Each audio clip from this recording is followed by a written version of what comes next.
Aujourd'hui, pour la web-série de Station à Station, nous allons dans l'Indre-et-Loire chez un viticulteur qui a installé une station météo connectée. Bonjour Philippe. Bonjour Flavien. Ça va bien? Ça va très bien. Bon, aujourd'hui, je suis venu à Bourgueil pour voir une station météo connectée. Pourquoi vous avez choisi cet outil? Bon, Bourgueil, on a subi un gel l'an passé, en 2016, un gel catastrophique sur l'appellation, dans l'ensemble de l'appellation, où ça a gelé à peu près à 80%. Plusieurs vignerons ont des systèmes anti-gel, mais toute la surface ne peut pas être protégée. Et donc, on a chacun nos prises de température météo, plus ou moins bonnes. Et donc là, on a voulu s'équiper de la météo connectée pour principalement la température et l'alarme température, pour pouvoir déclencher les systèmes anti-gel. Et ben pour nous, on avait des petites stations un peu sans fil, indicateurs de température, et puis quand l'alarme sonne, eh ben on se lève et on va voir les températures à tous les thermomètres mis en place dans le vignoble, et puis on décide d'allumer ou pas.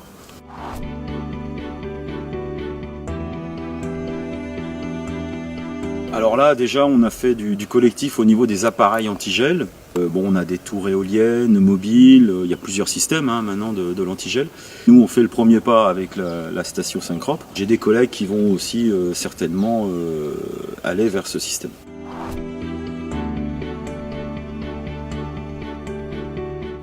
Donc là, avec le nouveau procédé sur Syncrop, où il rentre la bac en fait de température humide, on va être connecté température sèche, température humide, et on se rend bien compte que la température humide est beaucoup plus basse. Ça nous permet d'allumer un peu en préventif pour éviter que les températures chutent trop vite, quoi.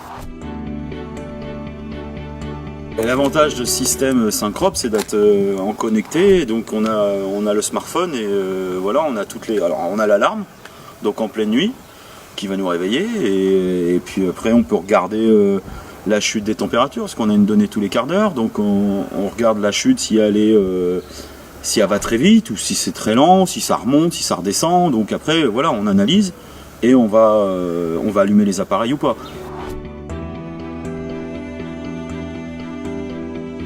Donc avec les historiques d'enregistrement en température, pluviométrie, on pourra déterminer le moment du traitement. Si on met une alerte pluviométrie à 15 ou 20 mm, en fonction d'une alerte température de temps, est-ce qu'on traite ou on ne traite pas. Donc bon, ça reste encore manuel. Maintenant, l'idéal, ça serait d'avoir vraiment le modèle idéal informatique, on va dire, pour déterminer l'intervention. On remercie Philippe pour son accueil. À bientôt pour un nouvel épisode de Station à Station. Et d'ici là, abonnez-vous à la page Facebook de Syncrop. À bientôt. Syncrop, c'est le top.